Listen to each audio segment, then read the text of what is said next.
But in this one, I want to talk about a couple different things in terms of what's happening at Jordan Brand. I'm just giving out free ideas here. I got a million of them. Nike need to pay me. Hey, what up and welcome to another episode of Creased. And on today's episode, we touched on a video saying what's happening with Nike, because there was all these rumors and everything happening. Nike was down and all this because other brands were making up, percentage of a market share, which made their growth look bigger. But overall, we still know Nike's doing quite well. But in this one, I want to talk about a couple different things in terms of what's happening at Jordan Brand. Jordan Brand is obviously one part of Nike, but it's also a huge part in this little sneaker thing of ours that we do. So before we get into that, let's do this. I just had a look on the JD website and they got the Jordan 2 low Python joints that I've been looking at for a minute and waiting for them to come on sale. Like, I was like, if they get down to like 100 something, I'll probably get them. $88 on JD Sports right now. I'm gonna have to get them. It is Anzac Day right now, so lest we forget and all that, the brave men and women that fought for this country is 12:30. They open at 1. Let's go see if my locals got them. If they don't got them, I believe you can order them in store and then you get the free shipping. I know Foot Locker does that. We'll see. Hopefully they do what Foot Locker does. You get ordering free shipping. It's 88 sounds better than 94. 3 days later.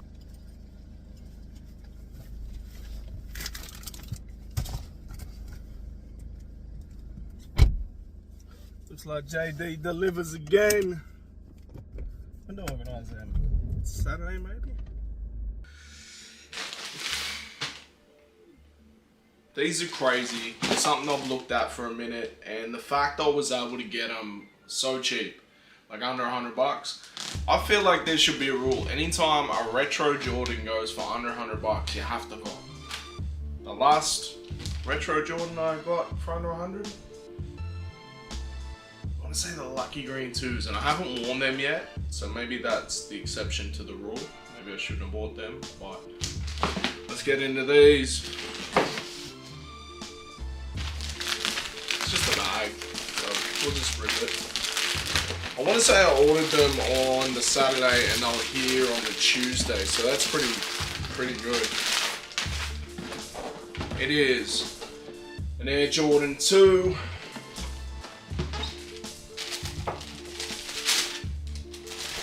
Snakeskin low. But look, say what you want about 2s, say what you want about 2 lows. For $88, this is an absolute steal.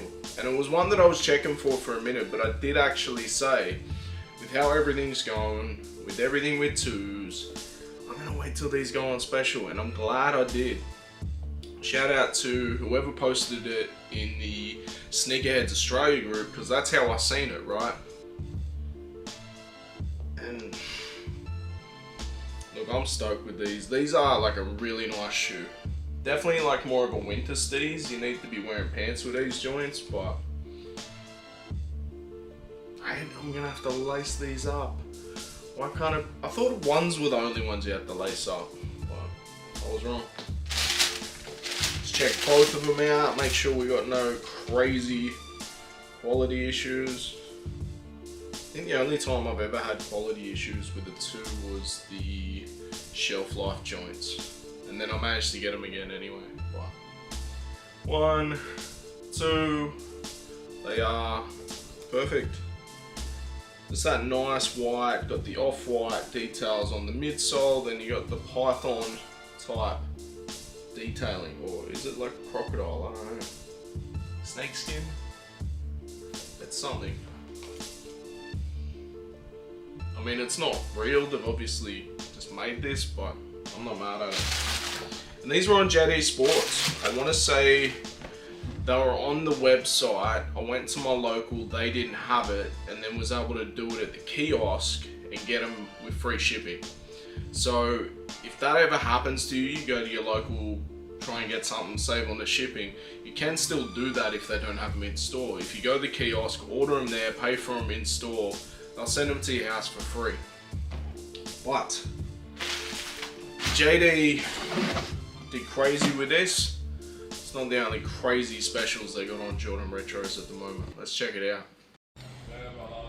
You got them? I'll grab them.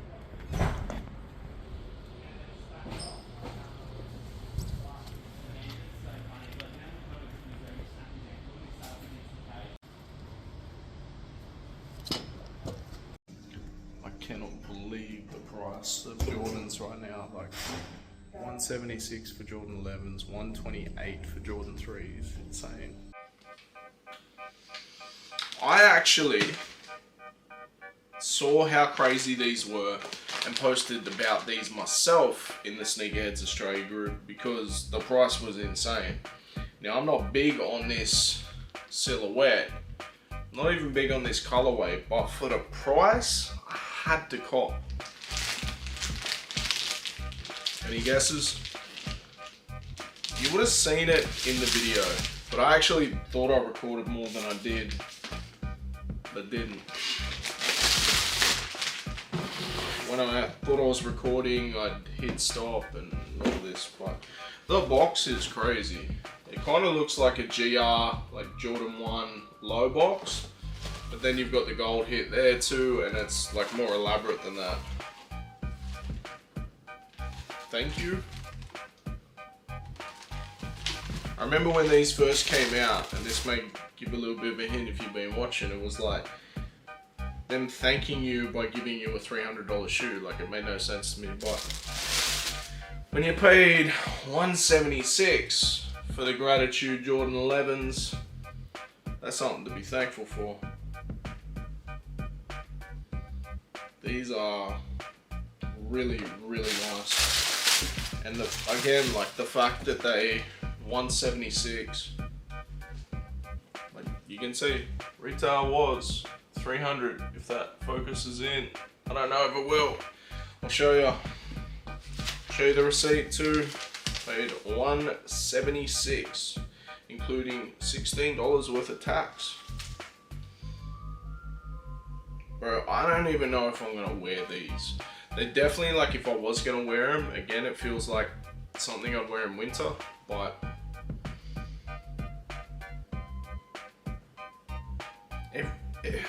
every 11 that I've ever had, I've ended up getting rid of.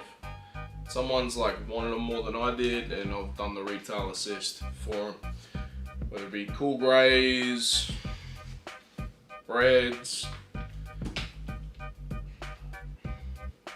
I've actually got a pair of bread lows. They're a used pair. Shout outs to Kicking It With G.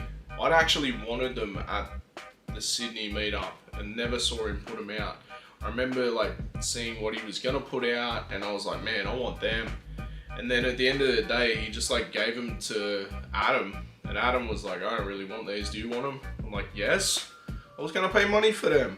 So that's just some good karma, I guess. But these are insane for 176. Now these weren't online. The price for these weren't online, like how the Jordan 2s were. They were 88 bucks. That was online. This, they're just on the shelf and they had a sticker on there. They also had the Jordan 3 Fears for 128, I want to say. Yeah, something like that. It was something insane, right? If they'd had my size, I'm getting another pair 100%. I wouldn't have even bothered with these. Shoot it for the content, but I'd get doubles of the Fears. Even though I haven't worn my pair, but I'm a Jordan 3 guy. That price, insane.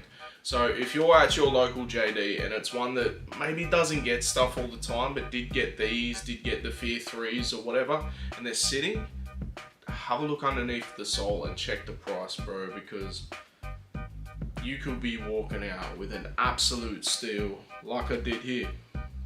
88 bucks. 88 bucks for the 2s, 176 for the 11s. The 2s were like 220, I want to say retail was. And I came close to picking them up when I was at the employee store in Melbourne recently, but I end up getting another pair of ivories. So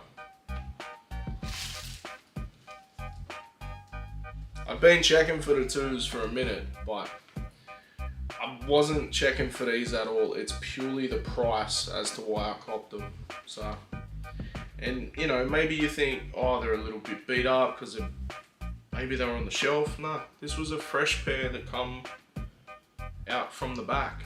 Like, people hit me up about sizes. I have no idea. I didn't really ask sizes. I don't want to ask sizes either. Like, it seems disingenuous. Maybe they think I'm trying to resell them or something if I do that, even though I'm trying to hook people up. But I will just say, go to your local stores, man. Like, so much of what's online has already sold out, but your local stores have stuff. You never know. Let's get to the next thing. Now for me, I love getting a bargain. 176, 80 bucks. That's insane. To think about, like, only a few years ago, any mid, low, dunk, anything with any sort of interest was just selling out instantly. People weren't able to go to the shops, things like that. That faux demand has created what now we have in terms of there's too many pairs out there, right? This is a shoe that they will do, or a silhouette, every December for the holidays. They always do a lot of stock. But the difference between, say, this and a cool grey or a bread, these just don't hit as much, in my opinion. But you could have got the cool greys for months after as well. The difference is here is like, we're in May. This is like almost halfway into the next year.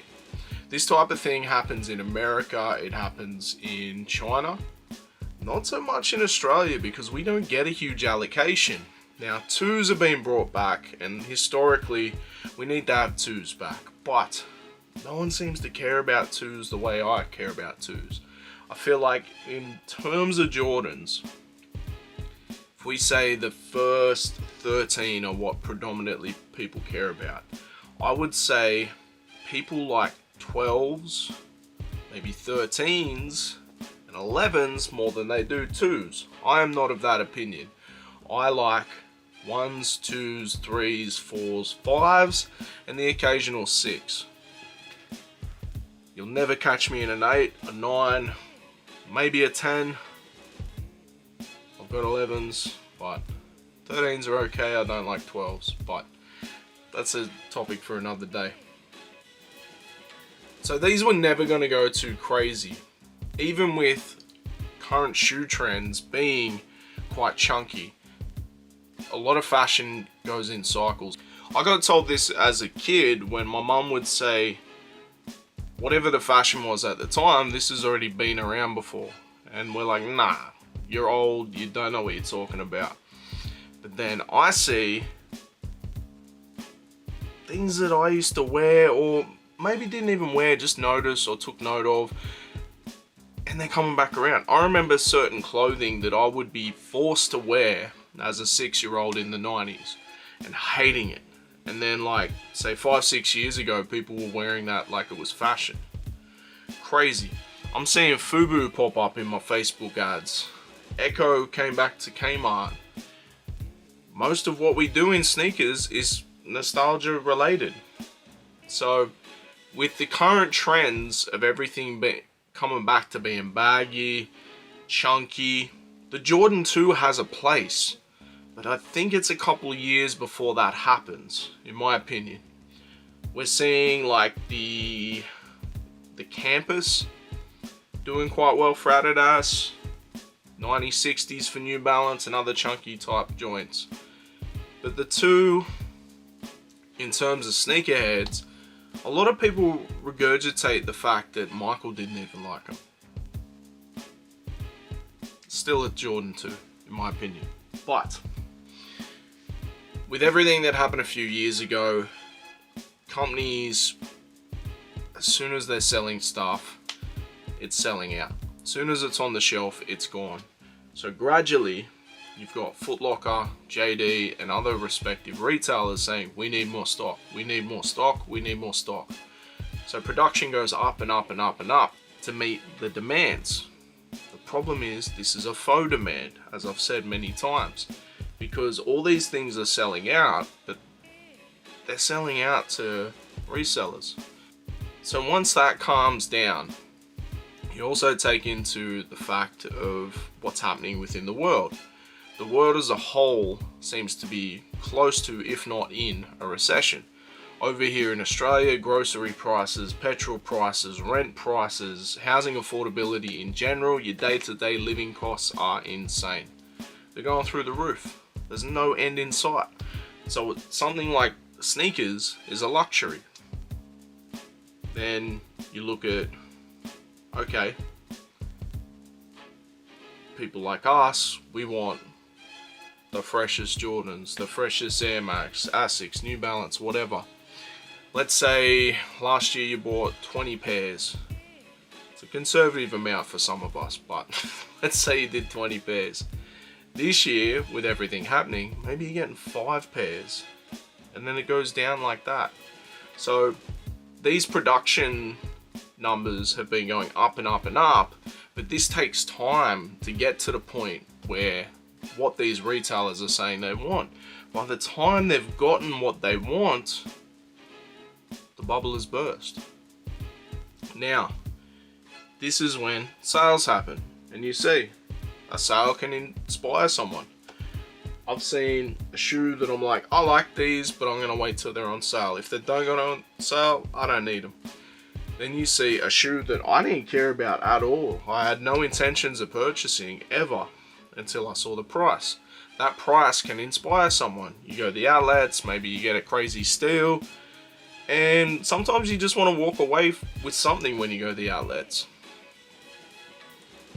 But all of this, with Jordan brand being on sale, any brand being on sale, and constantly on sale shelves, it's not a good look.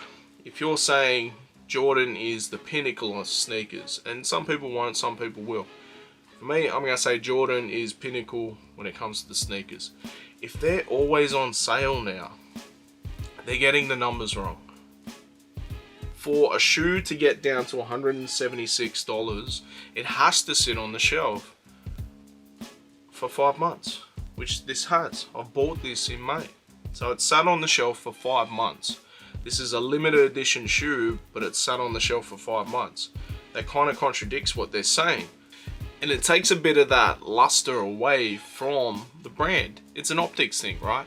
If you're seeing them constantly on shelves, they seem like they're accessible to everyone, so they're not that special. And for your average person, that's fine.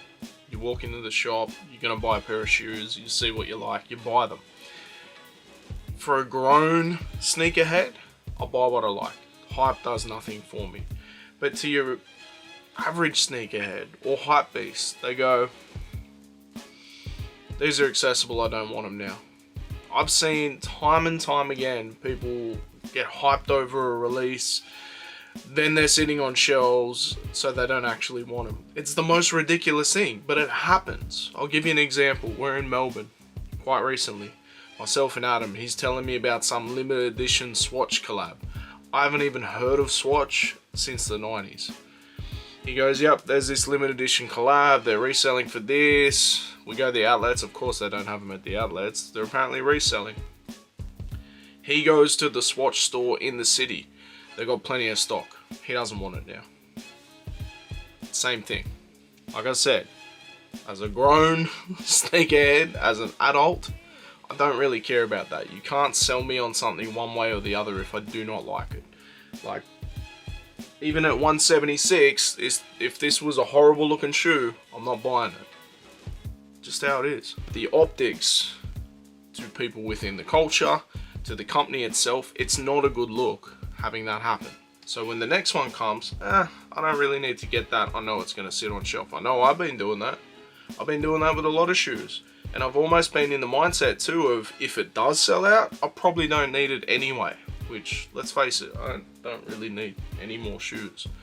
But this has been happening with Jordan 1s especially.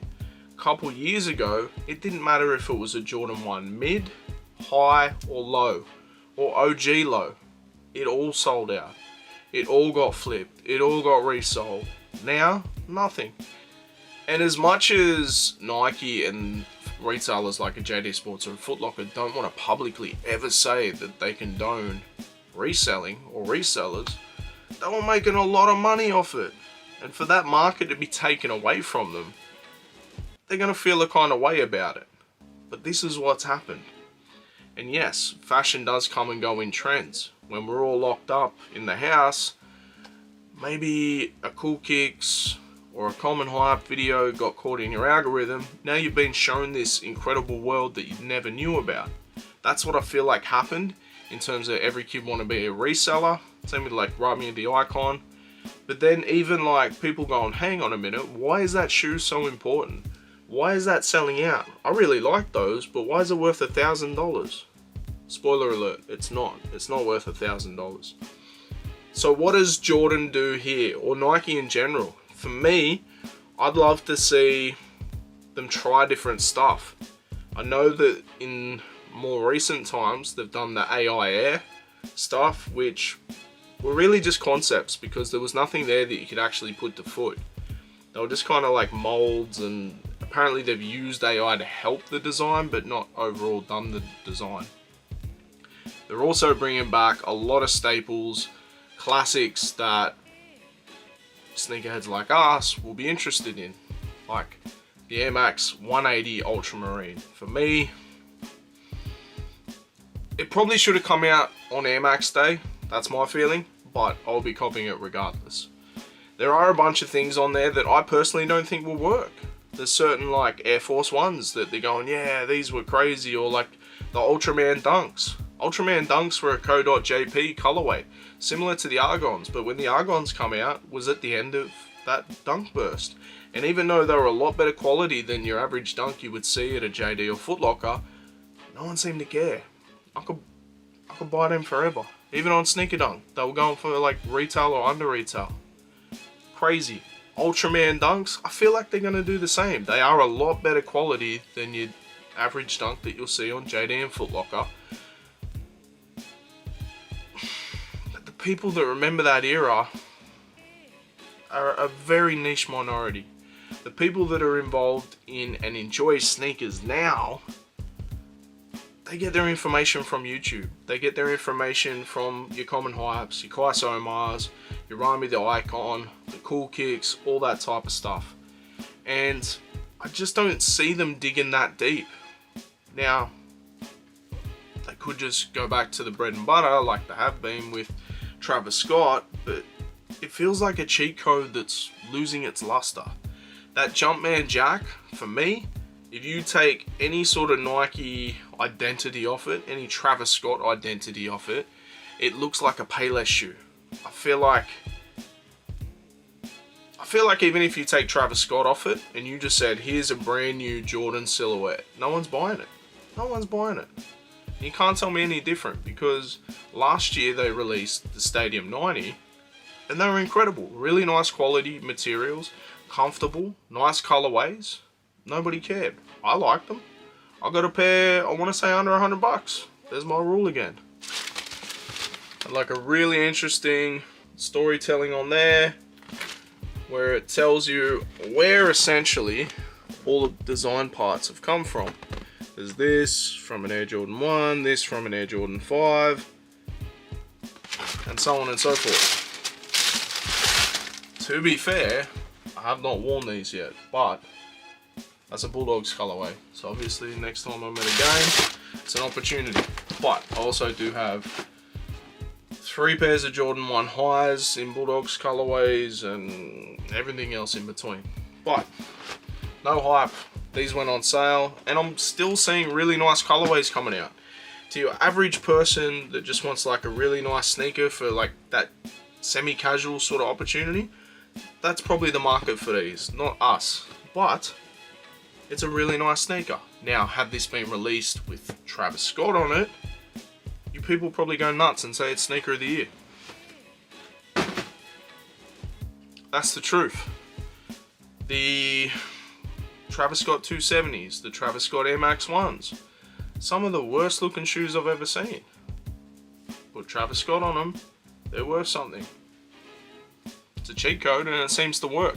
So why can't we do that with other artists? I'd like to see, and I've said this before, I'd like to see a couple local artists get an opportunity like that. Even if maybe it's an artist you're not familiar with, just that little piece of patriotism, right? Being, hey, this is a local artist from Australia getting an opportunity. I think most of us would be down for that. When you see like Up There doing a collab, Above the Clouds, everything like that, House Studios, we as a community seem to go all in on that. Imagine Nike or Jordan goes, righto, in the Australasia area between Australia and New Zealand, we're going to take an up and coming sports star that no one's heard of. We're going to get an up and coming musical talent, an up and coming skateboarder, an up and coming artist, an up and coming gamer, I guess, I don't know. Fighter, boxer, whatever, basketball player, and they say this is our like next up series or something like that. They're going to nurture the talent, give them that opportunity to be associated with a big brand, even though they haven't got the biggest following, but they've invested in them, and then we become in tow, like invested in their stories, and they get a collab. Whatever it is, one could get like a Cortez, one could get like an Air Max 90, whatever it is, something that's personal to them. You can also associate like all the content around that to that. I'm just giving out free ideas here. I got a million of them. Nike need to pay me. But what is the future of Jordan brand? I think you've got performance models like the Tatum 2 actually looks really nice.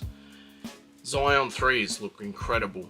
The newest Jordan numbered series that's been announced kind of just look like a high of the Zion 3, but it is what it is. I think the future is and will always be retros. Unfortunately, I can't see anything in terms of new innovation that will take over from a Jordan 1, 2, 3, 4 and up to 13 for some people. Remember buying these, I can't even remember what they're called, but these just had like such a different look with that comfort of a runner with that casual styling.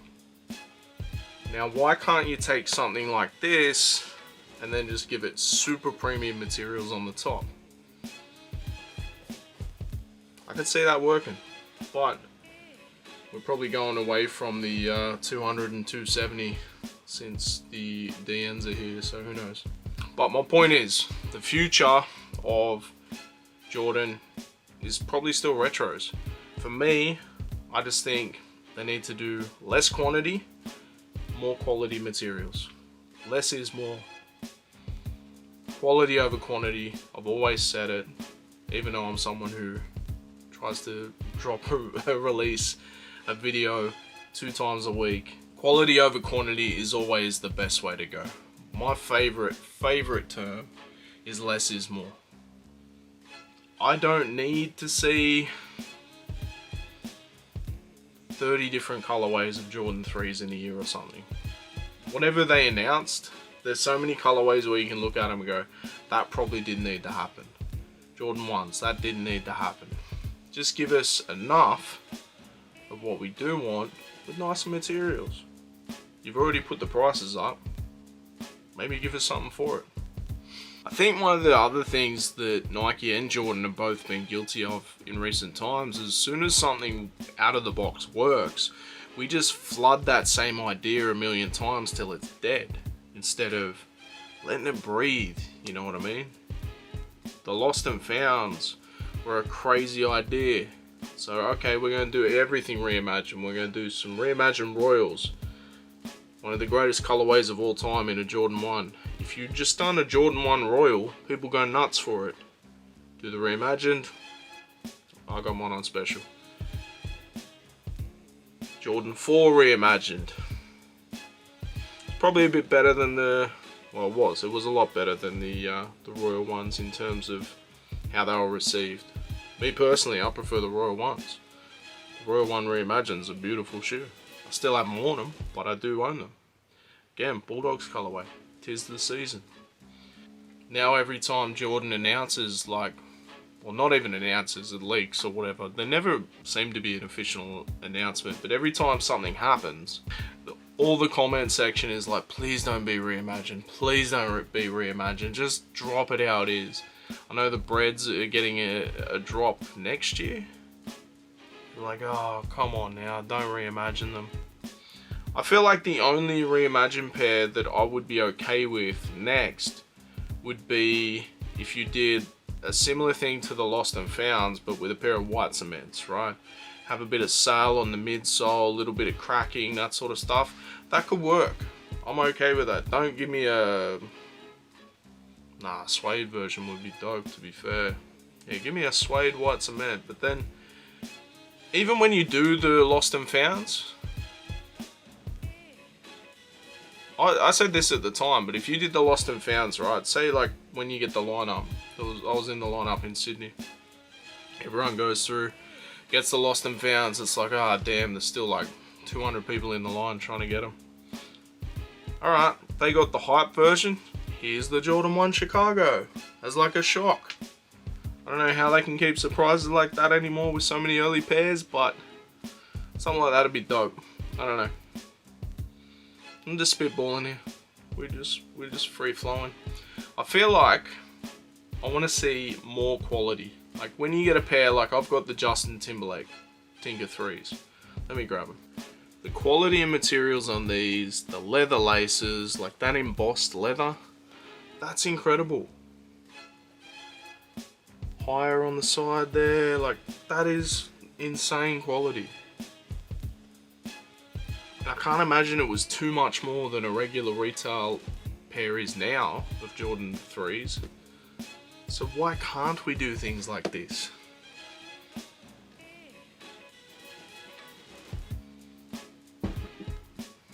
I feel like as much of the bashing I'm giving Jordan brand, the ivories were incredible and that was such a nice quality pair and they seem to sell. But the reason why they sold was based on them kind of looking like an Armanier 3. It's a crazy, crazy world. I don't know. Let me know your thoughts in the comments. I probably went on a crazy long-winded rant. But it is what it is. I feel like I could keep giving free ideas away, but what's the point? It's not like people are gonna just one day stop buying Jordans altogether.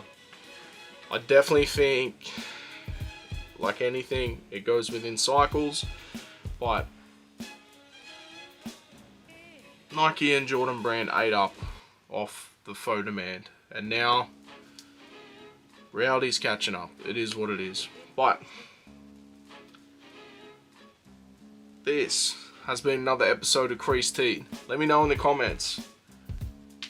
We touched on a lot of things for a video where I'm just spruiking how cheap Jordans are at the moment and me being able to get them for that cheap. But let me know if you got any crazy deals over the recent times. Maybe you should go check out your local JD or Foot Locker. There's a lot happening at the moment. But this has been another episode of Creased. Make sure you like, share, subscribe, and I don't think anyone believes Australia only got 10 pairs of Jumpman Jacks. Come on now. Peace.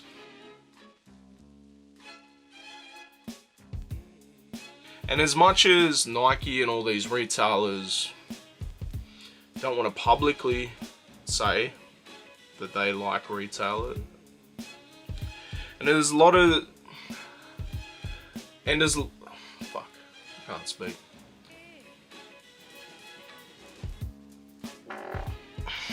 Fuck it. I got told this as a kid when, put these fucking down. Just that little piece of